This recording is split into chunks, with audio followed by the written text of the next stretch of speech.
Welcome into a late night kind of emergency pod, special bonus edition of the Stretch Big podcast. I'm your host, Jacob Bigelow, sitting here fresh off the road from Lincoln. And if I'm talking into this microphone and it's almost 2 a.m., it's because Nebraska finally got off the schneid. They snapped the 6-game slide that had appeared to have sent the season into a tailspin, and they did so by defeating another ranked team. Number 18 Illinois falls to Nebraska 80-74 in overtime at Pinnacle Bank Arena in a game that Nebraska needed bad. Obviously with the skid, but obviously if you read my column on HuskersIllustrated.com yesterday, talking about the identity crisis that Nebraska was facing, it clearly was like a come to Jesus week in Lincoln, a little bit of soul searching. If you do, after the loss to Wisconsin, the 6-game skid, sounds like there was just an open discourse, an airing of grievances of sorts between, on this team. And, they came out and Fred Hoiberg said they had lost the identity that got them off to a 12-2 start to start the year. The defense grinded out, gritty, all those things. And Nebraska, they got back to what they knew, the recipe for success, and they did so. They did so on a when with a game that the box score is not easy on the eyes. The game itself was not easy on the eyes to watch, especially the first half. First half was kind of gross, to be honest. But leaders for Nebraska, Bryce Williams, 27 points. It took him 26 shots to get there, but he also goes 7 of 10 from the free throw line, 8 boards, 4 assists. Juwan Gary, 13 points, 8 rebounds. I believe he had a couple steals and a couple blocks as well. Yeah, for Gary, he had 2 blocks, 3 steals. And then Connor Esigian has 14 points. Took him 14 shots to get there, 2 of 6 from 3. But he had 4 boards, 2 steals, and 2 assists. So not the most efficient offensive night for Nebraska. Looking at the Torvik box score from this game, Nebraska as a team was 17 for 31 at the rim. That's 14 missed bunnies. They got Bryce Williams at 6 of 11 at the rim. Juwan Gary 4 for 7. Connor Esigian 1 for 3. Like I said, Williams gets to 27 points, 8 huge ones in the overtime period. Nebraska scores 10 in the OT to win, by 6. Bryce Williams had 8 of the 10, 2 of them at the free throw line, the rest of them from the field. Nebraska took 23 as they only made 5, 25% from 3, but they go 13 of 18 at the free throw line. And they, most importantly, the point of emphasis for Fred Hoiberg has been, finishing games, who's on the court to finish games. And, Nebraska, they led by as much as 10 in the second half. Illinois kept, scratching and clawing, and they, got to within 1 late game. Well, not to within 1. They tied it. Obviously, the game goes to overtime. And, Will Riley, who caught fire in the second half. At one point, he scored 13 straight points for the Illini. He finished with 16 on 16 shots. Kasparas Yakuchonis had 18 on 15 shots. And this game was not an offensive clinic by any means. Illinois takes 42 three-point attempts. They only make 10. That's the same amount of attempts that Creighton took against Nebraska in Omaha earlier in the season. And, Nebraska's defense, their energy on that end was definitely better. You could tell that they had some adjustments. They were not doubling the post on every, Illinois was not posting up a lot, I think, especially in the absence. It's what you saw in the absence of Tomislava Visic, who's a big, his absence was talked about plenty by Brad Underwood after the game. Brad Underwood was on one, that's for sure. But he was feeling some type of way after another road loss. But we can talk more about Nebraska. I'm not gonna make big declarations that the season is saved and that this is, but they're after a stretch where it could be easy to pack it in for the rest of the season. yawning because it's late and I should be asleep, but I'm not. I'm chatting with the people, talking ball. Nebraska, they could have easily not fallen over, but backed it in. And there's 10 games left in the season. We're about to flip the calendar to February. Fred Hoiberg talked about 2 years ago. They went into February, finished the season with, I think they were 3-9 in the league, and they finished the season with the best record in the Big Ten in February after losing Emmanuel Banzamel and not Sam Griesel, Juwan Gary, a couple season-ending injuries on that Sam Griesel team. And Nebraska, they're going to have to make hay in February after how topsy-turvy their month of January was. They start it with a win at home against a ranked win at home against UCLA. They end it with a ranked win at home against Illinois.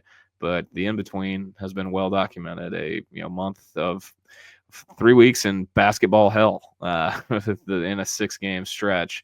Some notes from Nebraska. Shout out to Seamus McKnight himself getting these notes out. Nebraska now has 3 ranked wins in a season for the first time since 2013-14. The Petaway, Tim Miles team that made the NCAA tournament. And Nebraska had lost 9 straight to Illinois dating back to 2018. First win against the Illini in quite a while. Nebraska never trailed and led for all but 30 for a total of 39 minutes and 30 seconds. And they most notably only had 6 turnovers. Only 6 turnovers, when turnovers had been quite an issue.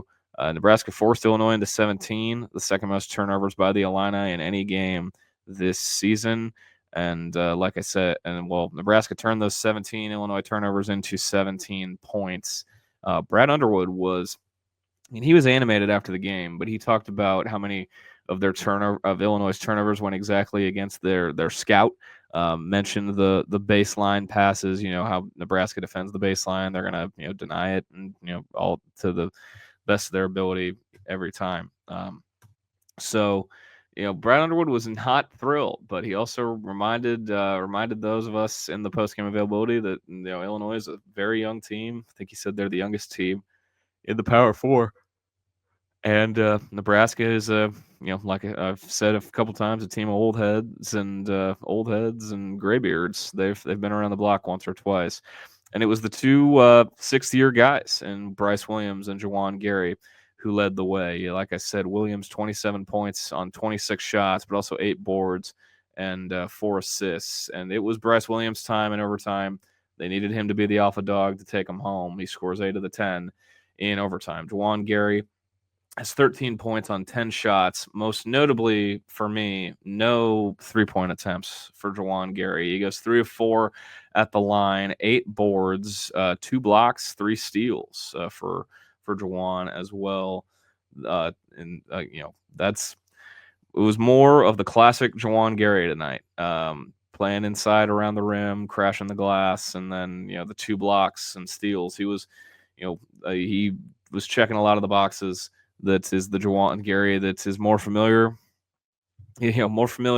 associated with success. It was the Juwan Gary playing like he did tonight. Connor Essegian, 14 points on 14 shots, but I don't think anyone was really getting theirs efficiently for either team. He goes 2 of 6 from 3. 2 of Nebraska's 5 made threes come from Essegian. He's the only one who made more than one.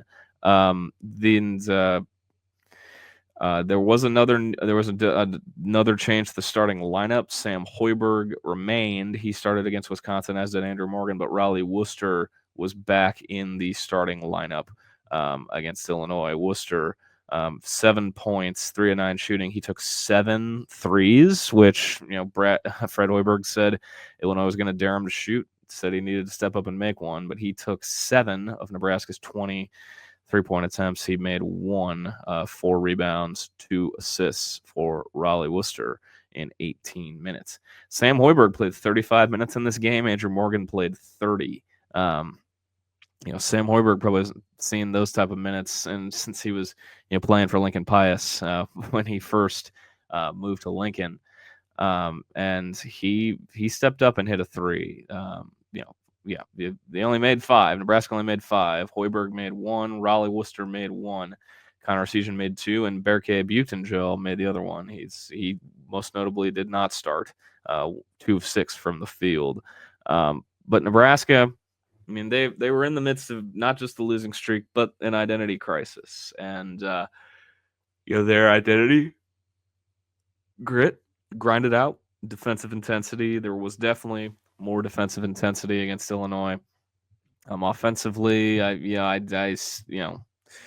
I don't know what to make of. I'll have to go back and like rewatch the TV copy of how the offense looked, because there was a lot of still some questions there. And then Illinois, obviously, they took 42 threes. They still, I mean, they took tough shots. I think that was the biggest thing. Was there weren't a lot of like open looks, the open, I think the Dre Gibbs Lawhorn had, 3, had, a couple of makes that were huge.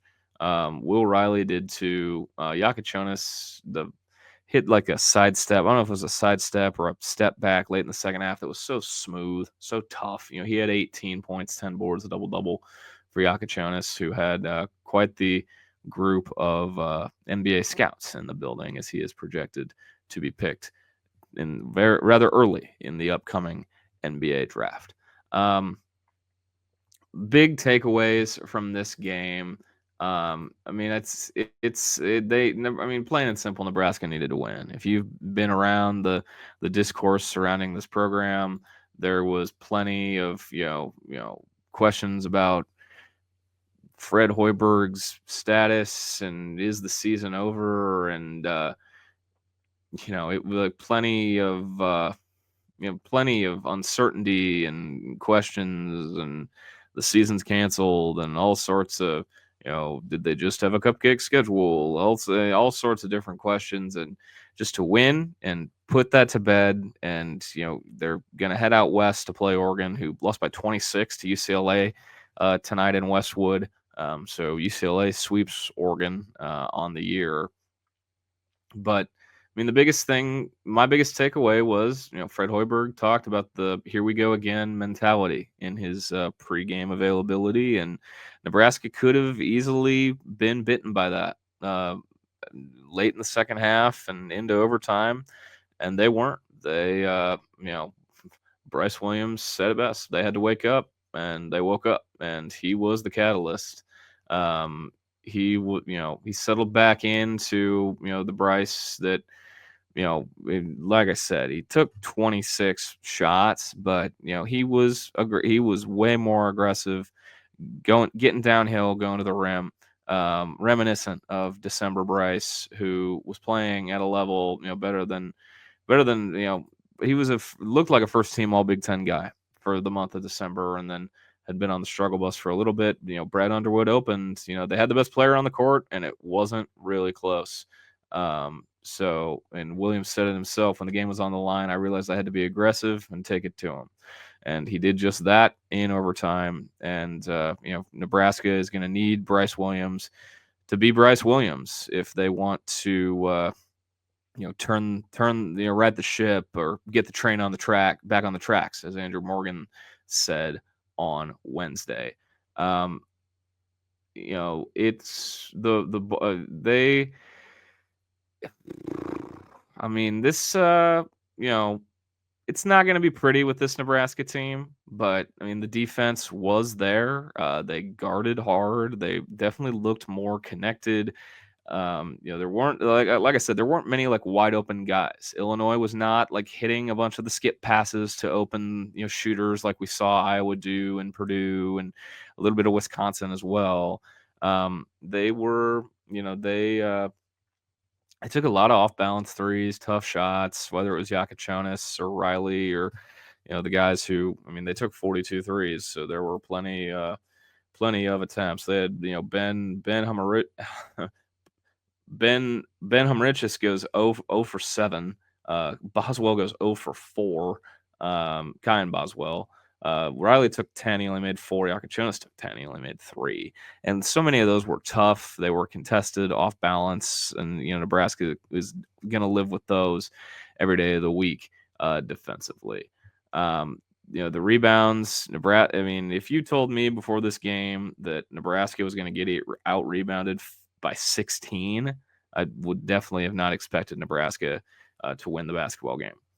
Some other notables: Braxton Mia, back-to-back DNPs. He did not play on Sunday in Madison. He did not play again this evening. I think they're going to need him this weekend against Oregon, who's it's going to be familiar territory for the Washington transfer, and then they go to Seattle after they head to Eugene on Sunday for the West Coast swing.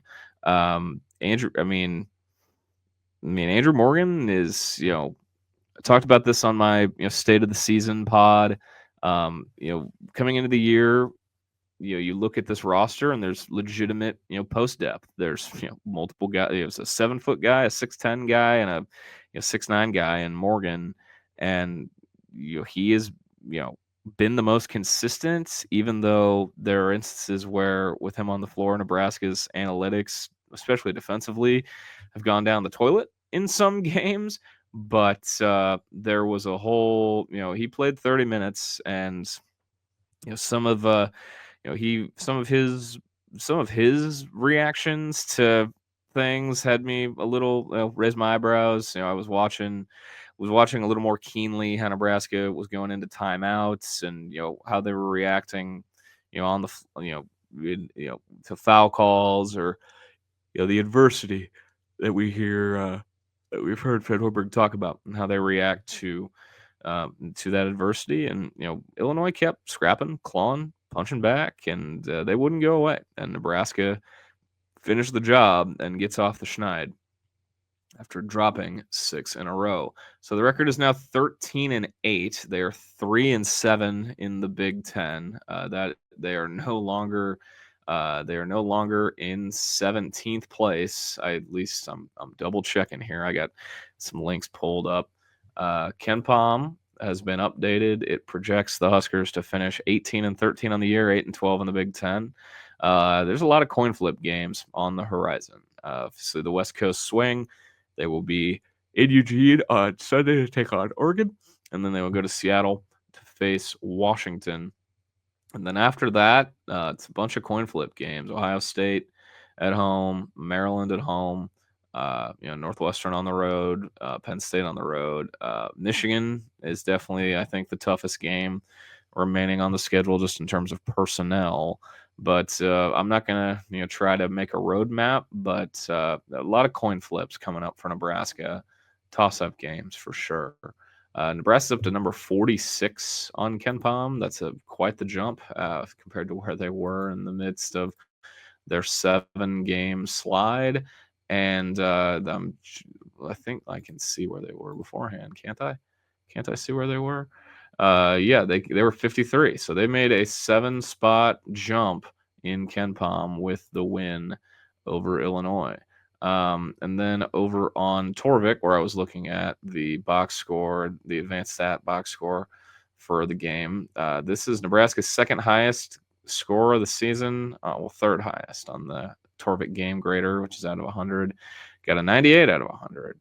Creighton got a 99. Murray State got a 98. And Southern got a 100. Southern was Nebraska's highest rated game of the year, according to Torvik, but not a bad showing in the grand scheme, second highest.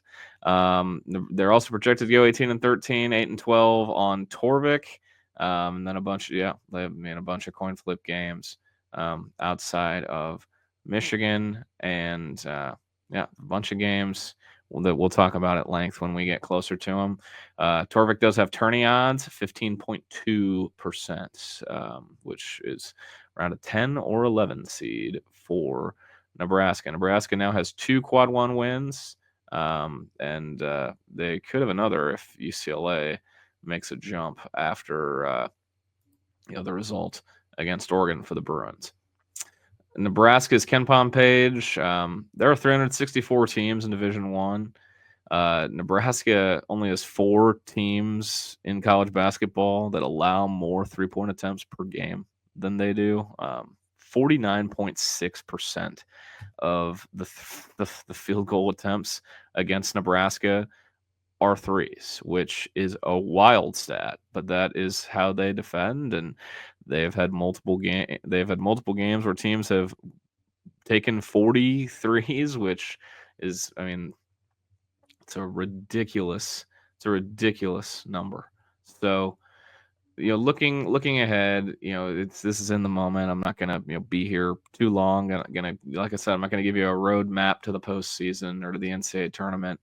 But I mean, they needed this. They responded, and after what appears to have been a come to Jesus week, that may have featured an airing of grievances and just like the also, I mean, checking all sorts of boxes. Fred Hoiberg said, every game needs to be the Super Bowl. That raised some eyebrows, but it's the old cliche in the book: one game at a time. And Nebraska did what it needed to do. Late in this game, they finished. They threw the first punch too. I talked about the importance of good starts for Nebraska. They threw the first punch, they landed it, and then they withstood counter punches for the rest of the game, even when the game got to overtime. So Nebraska snaps the skid, 80-74 over number 18 ranked Illinois. Oregon on Sunday in Eugene. Will be an interesting matchup. May I interest you in narratives involving Dana Altman? No, it's the old friends West Coast swing. Dana Altman in Eugene on Sunday, and then Wilhelm Breidenbach and the Washington Huskies in Seattle on Wednesday are the next two up for Nebraska before Super Bowl Sunday. Ohio State comes to Lincoln. Final thoughts, biggest things that stood out. It was weird. There was a weirdly so there was something in the air walking into that arena tonight. Um, John Cook and Danny Busman Kelly get recognized at the first media timeout. What a whirlwind! Last 48 hours from the Nebraska volleyball program. That was a really cool. That was one of the loudest ovations, crowd pops that I've heard for John Cook getting recognized. After he had his retirement press conference earlier in the day, that was pretty cool. And then Danny Busman Kelly being back home and the fourth head coach of Nebraska volleyball, that was pretty cool. Those two are in the building, as was Bengals head coach, former Nebraska quarterback Zach Taylor. Luke Gifford and Brandon Riley were in the building. It was a weird. I mean, there, and then a bunch of scouts to watch Kasparis Yakachonis and Will Riley, who were projected NBA guys. It was it was a weirdly good crowd. Not weirdly good. The crowds at Pinnacle Bank Arena are usually good, but you wouldn't have thought that the home team was in a 6-game losing streak with the environment at Pinnacle Bank Arena. Another thing that stood out was just the. I mean, there's still some things that didn't look great. I will direct you to the State of the Season podcast because a lot of that still applies with this group. There's still plenty of questions, but it's like Al Davis, just win, baby. Al Davis and the Raiders, just win, baby. Nebraska needed a win in the worst way possible for its psyche, for the identity crisis that it was dealing with, and for the discourse around the season and the program. They needed it, and they got it done. So that'll wrap it up for a mush mouth, jumbled up late night pod. Nebraska did it. They broke the streak. They're not going to lose out. People talked about, what if they lose out? What if they miss the Big Ten tournament? That was the season's going to end in the regular season, and it still could. I don't know. I'm not going to like I said, I don't think that the season is saved by any means, but the boat is in the process of being turned around. It is, they are trying to right the ship, but it will be a tough task going on the road to Eugene and Seattle. The game in Seattle is probably their best chance for a road win this year. So it'll be interesting to see if they can check that box. And now there's much more intrigue than there was just 24 hours ago with the rest of this Nebraska basketball season. If you haven't listened to the State of the Season podcast, most of it is still accurate. It still applies. You can go listen to that on the feed. It'll be it's the episode before this. It shouldn't be hard to find. Go check the column I wrote before the game out on HuskersIllustrated.com about the identity crisis and what was soul-searching week for Nebraska basketball, and it obviously paid dividends. They got the win, so you can tune in there. Did the After Nebrasketball post-game show with Caleb Henry and Jack Mitchell. We'll be back at it Sunday night after the Oregon game. There will be plenty of avenues to hear me continue to yap for the rest of this basketball season. I appreciate everybody tuning in. If you're a first-time listener, leave a review, subscribe, tell a friend. It helps me out. Appreciate it. Do your podcast chores, as a friend of the program would gladly say. But signing off. It's late. I need to go to bed, and I'm not going to say Nebraska basketball is back, but they're trending. And after a gritty, ugly win, but they want to be a gritty, ugly team. So the third ranked win of the year, gonna have multiple quad one wins. Like they just there's intrigue. There's intrigue in this basketball season again. Okay, at least a little bit. Depends on who you ask. But until next time. Be sure to tell somebody you love them, and I will talk to y'all again soon.